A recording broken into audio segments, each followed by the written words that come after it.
Welcome back to another episode of 40 Facts About the 40K Universe. I am your host, Gershwan, and today we're going to be talking about Salhal, the Night Lords that got lost in time and then tried to take control of his entire legion.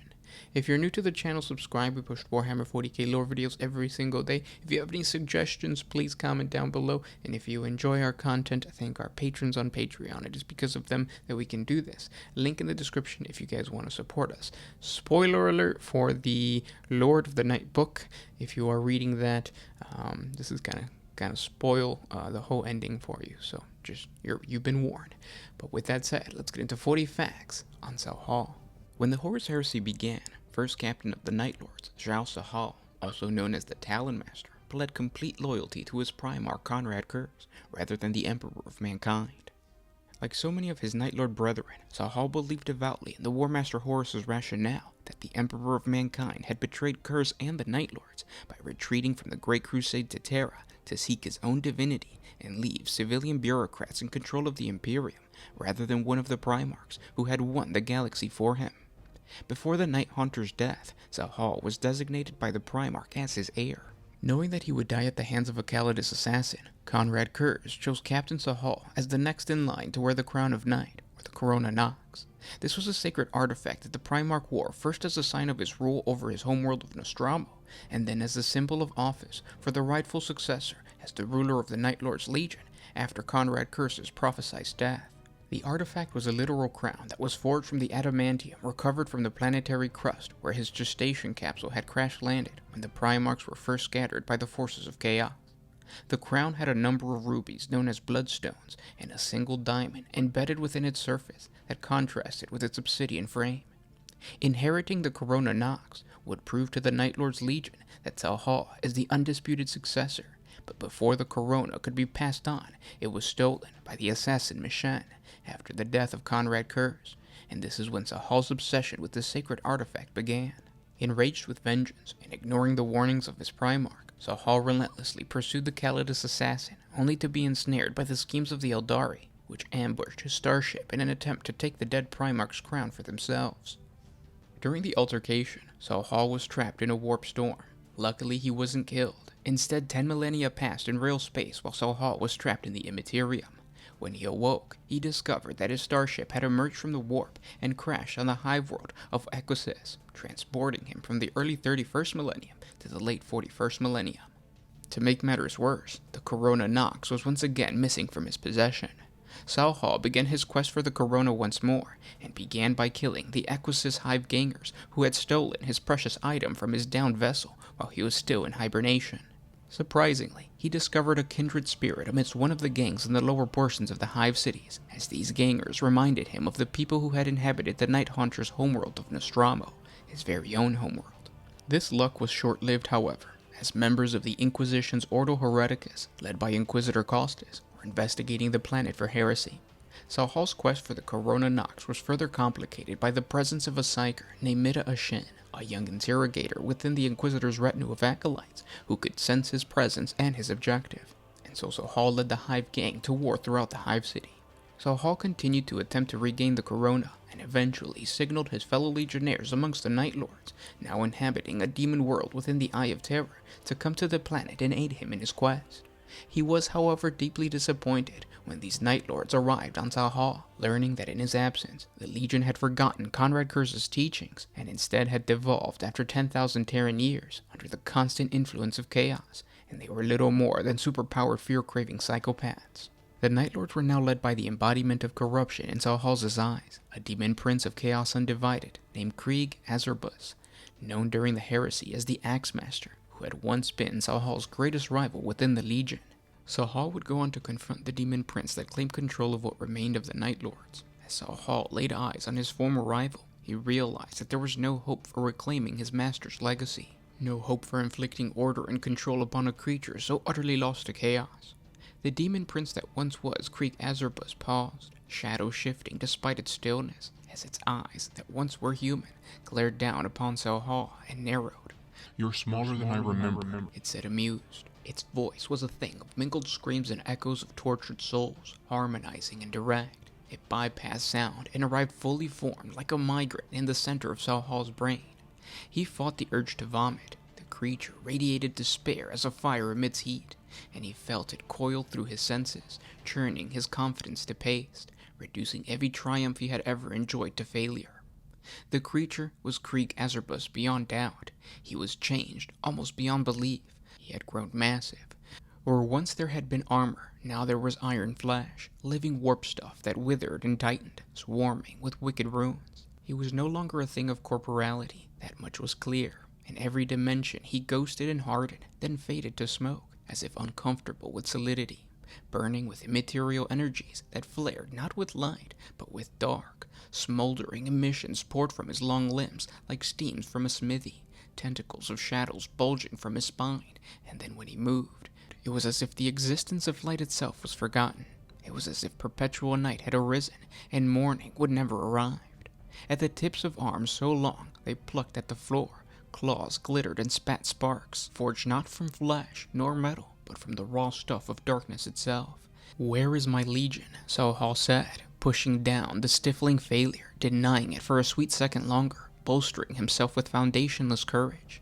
The beast crooked its pale face, sneering through lipless jaws, and aimed a smoking talon at the rent in the wall. Sahal approached the torn metal like a cripple, limping from more wounds than he could count, wincing at every movement. The skies of the planet were on fire. An orbital bombardment had been the first step. Great glittering teardrops of incendiary flares beyond the clouds, hurtling down at impossible speeds to inflict ruinous tears across the city's surface. Those few defenses untouched by the Shadowkin attacks were picked clear one by one, gouged from the surface like tumors, and with each impact, shredded metal churned out and out. The Hive wobbled as if shaken to its core, and thousands upon thousands died. The raptors followed the bombardment, and in the face of a dizzying descent, Sahal's hope was crushed further. These were not the agile warriors whose kind he had created. These were not the assault squads he had formed and trained eons ago, spreading among the other legions as their successes became legend. These were not the raptors he knew. They came like demon vultures, chainswords snarling, pistols flaring in the snow-choked sky. They crackled and shrieked, and their twisted arms shimmered with unholy light, like an ember's dying glow. They were a plague, Sahal thought. As they vanished one by one inside the wounds of the Hive's surface, he slipped to his knees, his mind rebelling against its own witness. And then the warriors themselves, a rain of drop pods and assault crafts that vomited from a heaving storm cloud, smashing against the city shells like hammers pounding anvils. In lightning flash tableaus and the stolen flares of detonating munitions, Sahal could glimpse the ranks of his so-called brothers as they fell upon the crowds within.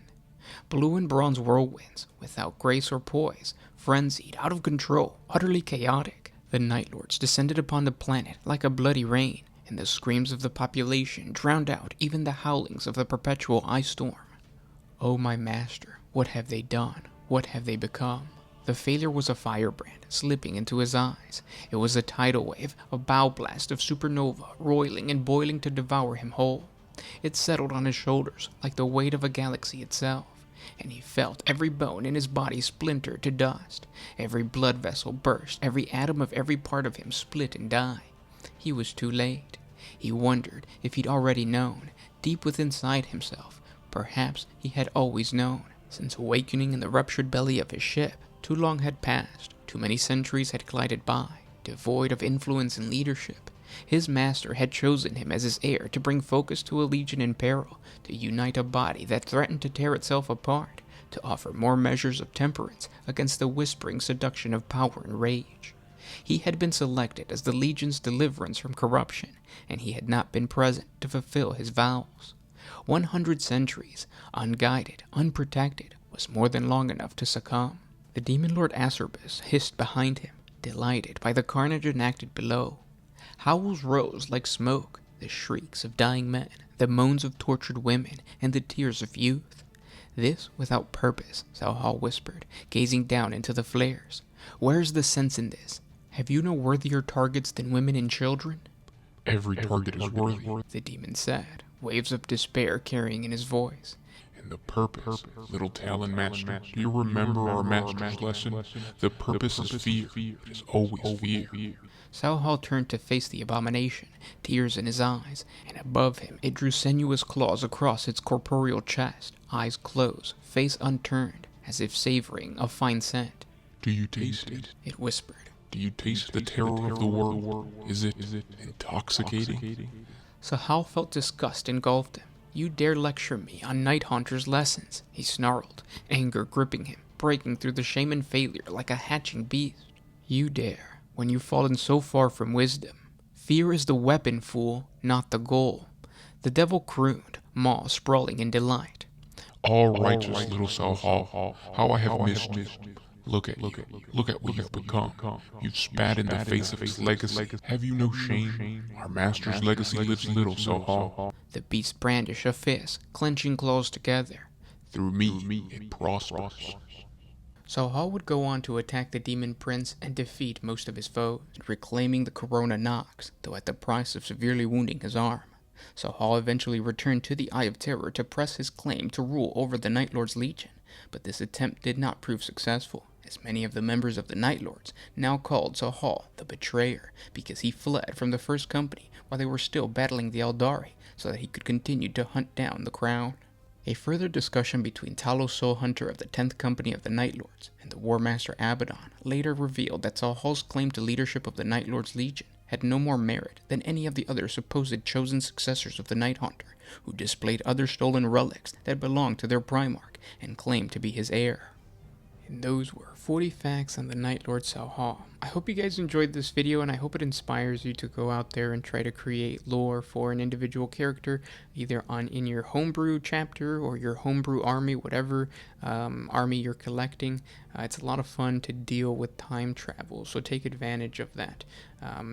Time travel within the warp and within the 40k universe allows you to bring in a lot of characters from like Horus Heresy into the 40k tabletop.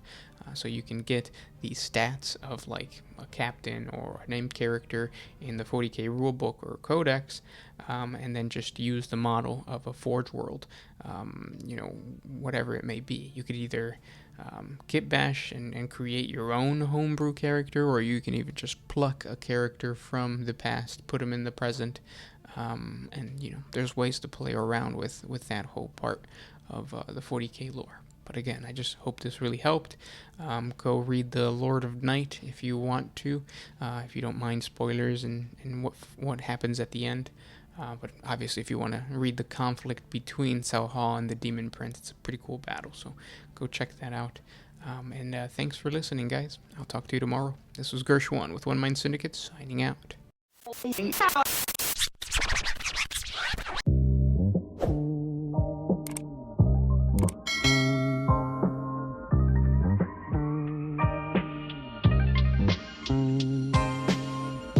Always used to put my freedom first in any situation.